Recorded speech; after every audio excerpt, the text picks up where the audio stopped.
Hello, I'm Hannah, and this is Hannah's Books. I haven't posted during the past couple of weeks, but two wonderful things have emerged during that period. One is that my vision issue, which had kept me from reading most text for the past couple of months, is being corrected. And for that, I am extremely pleased. The second is that I just returned from what was a wonderful healing vacation in a little cabin in Maine that my friend's family has owned for generations. While I was there, I not only listened to some audiobooks, but was able to get some real reading done too. First on my e-reader with an increased font size, and then with a real live book in my hands. I'm still a little slow compared to my normal speed, and my eyes still get tired a little faster than usual, but things are finally on the mend. Within the week, I should get a slight adjustment to my new lens prescription, and I'm hoping that that will put me back to normal. Well, soon, in one of my next videos, I'll talk about what I did in Maine and what I read, and I'll show you a little bit of footage of Maine too. But for today, I'm going to play a bit of a catch-up and talk belatedly about what I did and what I read in September, including how I responded to the prompts for Framed, the art readathon. I had so much fun during that event, and I can't wait until next year. In fact, I've already been making a list of possibilities to add to my TBR next September. To start with, I want to respond to the framed prompt to either create art or share a work of art that means a lot to you, perhaps something in your own home. Over the years, David and I collected quite a bit of traditional pottery, especially pottery made in North Carolina. On our table many mornings, we served grits or oatmeal or fresh fruit in little bowls that I made myself back in graduate school. I considered showing you some of those pieces of pottery or some of my knitting, but I realized that that kind of pottery raises the very large issue of how art and craft are related and what distinctions might exist between them. And that discussion is one I want to read more about and think more about and explore in other ways as well before I talk about it here. So that subject is currently on hold until next September. But I still want to stick with clay this year. When my son Abe was young, he made some amazing pottery himself, but not just bowls and mugs and plates. Before I explain, let me tell you just a little bit of backstory. When Abe was, I think, in first grade or so, he was obsessed with the British children's books by Arthur Ransome, the Swallows in Amazon series, about young people who are often spending quite a bit of time independent of their parents out on boats. Perhaps because of Abe's absolute adoration of these books, he started looking for other good boat books for young people. And soon he became fascinated with Homer's Odyssey. I actually don't remember how he was first introduced to Homer. I assume we must have run across a children's illustrated version or something like that. During the same time period when he was reading those particular books, he was taking a pottery class for young homeschoolers at the home of a potter who lives in our neighborhood. At the end of the session, when David and I went to see what all the kids had made, admiring the variety of colors and shapes of their bowls and mugs, we all of a sudden saw Abe's project, this boat. All these years later, it still sits on our bookshelf in honor of its bookish roots. Okay, onward. Let me tell you fairly briefly about some of the books I've read, including one I haven't finished yet, unfortunately, but hope to pick up again during Nonfiction November. The first book is a novel by the author Percival Everett. While he's better known for his current smash hit James, as well as for the novel that inspired the hit film American Fiction, he's got a long backlist, which includes a book about an artist, the novel So Much Blue. Not just the main character, but Everett himself is a painter. So Much Blue tells the story of how the main character works on an enormous painting with wide swaths of blue all across the canvas. He paints in complete privacy, not showing the work to his wife or family or friends. He contemplates his life as he paints privately, especially on two periods of his earlier life, periods which were transformative and not completely resolved as the story moves forward. Essentially, what we read here is a braiding together of these three stories, the two from the artist's memories and the one he's living through as he paints. I found two of the three branches to be really compelling. The third one less so. It feels far less emotionally honest to me somehow. More dude bro drama, almost. At least until near its resolution at the end.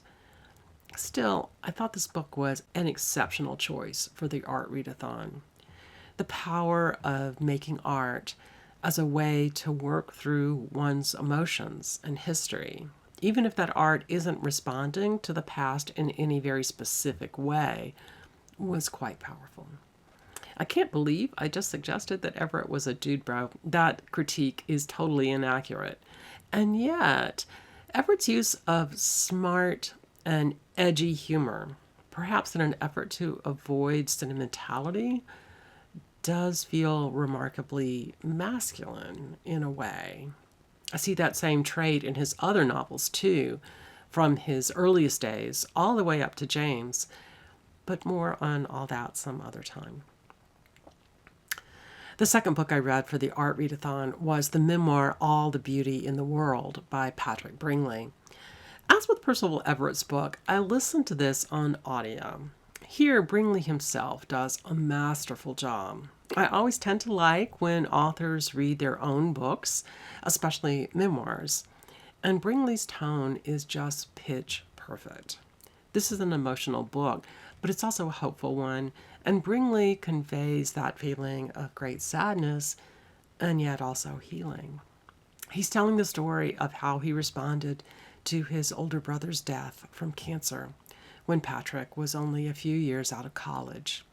He left the career he had begun and got a job as a security guard at the Metropolitan Museum of Art in New York City. As he says, he sought solace in the most beautiful place he knew. The book chronicles both how he comes to terms with the loss of his brother, but also talks about the daily experiences he has looking at phenomenal art all of the time and talking to the visitors about what they are encountering and how they are responding to the artwork. While I loved his discussion of both the art and the grief, I especially loved, or rather I wasn't expecting, the lovely discussion of all the other people who worked at the museum and why they chose to apply and how it changed them, too. Is this an art memoir? Yes, but it's also a wonderful account of how the author creates a place to honor his grief, and also a way to leave the beautiful and timeless world of art and decide to re-enter the world of the living, to the timely rather than the timeless. Just wonderful. Another book I very much appreciated in September was the memoir Losing Music by the author John Cotter. There is a lot of irony to the fact that I listened to this book about hearing loss as an audiobook. It is perhaps doubly ironic because I am deaf in one ear myself, and much of what Cotter talks about, especially in the early parts of the book, were so similar to what I experienced myself when I lost hearing in one ear, of not being able to follow conversations in public situations, etc., as well as balance issues related to vestibular involvement. But I did not have to go through the emotional turmoil that Cotter did. For me, it was hard to suddenly lose 100% of hearing and vestibular function on one side, but I knew why it happened, surgery for a non-cancerous brain tumor, and that my hearing was likely to be stable from that point on, with my hearing on the other side basically normal. Actually, my quiet voice is also related to that surgery, as is my current vision issue.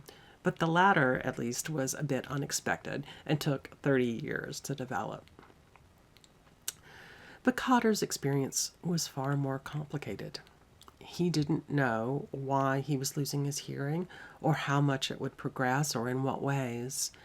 And Cotter is so eloquent when he's talking about how he has to restructure his life and his hopes about how to move forward. I say eloquent, and I really mean that in two different ways. First, he's brilliant at conveying how intense his experiences were without ever seeming too self-absorbed or too private. And even more importantly, to the success of the memoir, I think, his writing is gorgeous. Even if you're not especially interested in this topic, his narrative will pull you in. So I strongly recommend this book, but I don't strongly recommend it as a choice for an art readathon. Although Cotter does discuss how much he was saddened by his difficulties appreciating music after his illness began, it is not a massive theme, enough to have the story be truly about music or about art.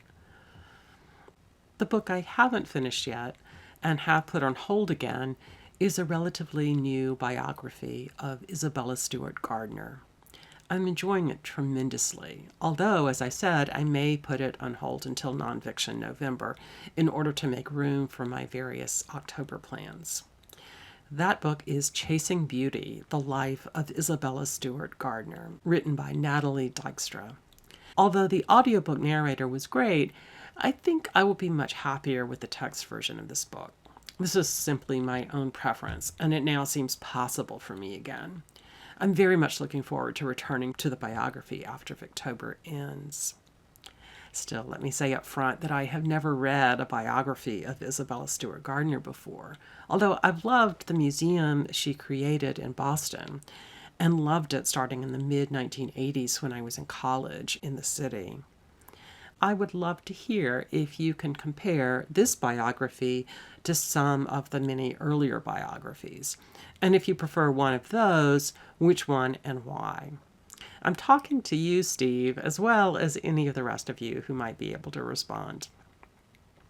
So I mentioned that I've loved the Isabella Stewart Gardner Museum for many years.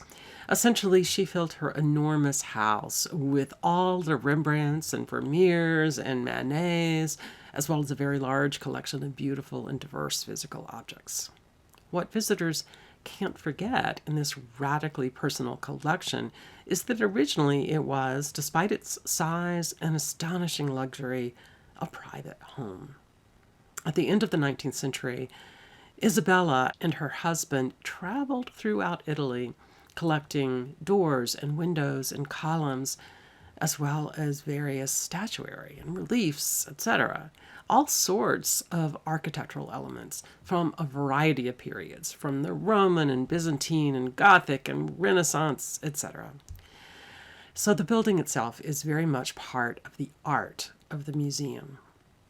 When I first fell in love with the place, it was a few years before the museum fell victim to a major theft. The great majority of the museum is packed with all those interesting and diverse pieces that Gardner herself arranged. But there are also a few empty frames which serve to remind visitors of what happened there. Although I thought about the museum for many decades after my regular visits during college, I didn't actually visit again until this summer when I was in Boston. After checking in at the museum entrance, my membership card for a museum in DC allowed me to visit for free. I walked through a little outdoor oasis before entering the absolutely beautiful atrium or courtyard.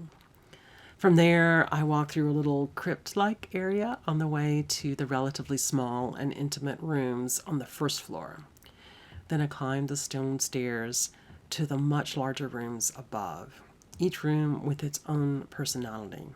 I'm going to show you some video footage of my visit in a minute. And I chose some special music to play underneath, a movement of a violin sonata by the amazing composer Brahms, available through Epidemic Sound. There's a great story about Isabella Stewart Gardner and Johannes Brahms. Just in general, she was extremely interested in meeting artists and composers of her time, both in the United States and in Europe. She visited Brahms in his hometown in Austria, and he gave her a signed portrait of himself. Although I gather he might not have been especially friendly with her, she was apparently quite taken with him, enough that she not only saved the butt of the cigarette he smoked that day, but she even displayed it with a label when she opened her house as a museum a decade later. So in Gardner's honor, you'll be hearing a little Brahms as we walk through the museum.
Well, thank you so much for joining me today here on Hannah's Books. See you soon.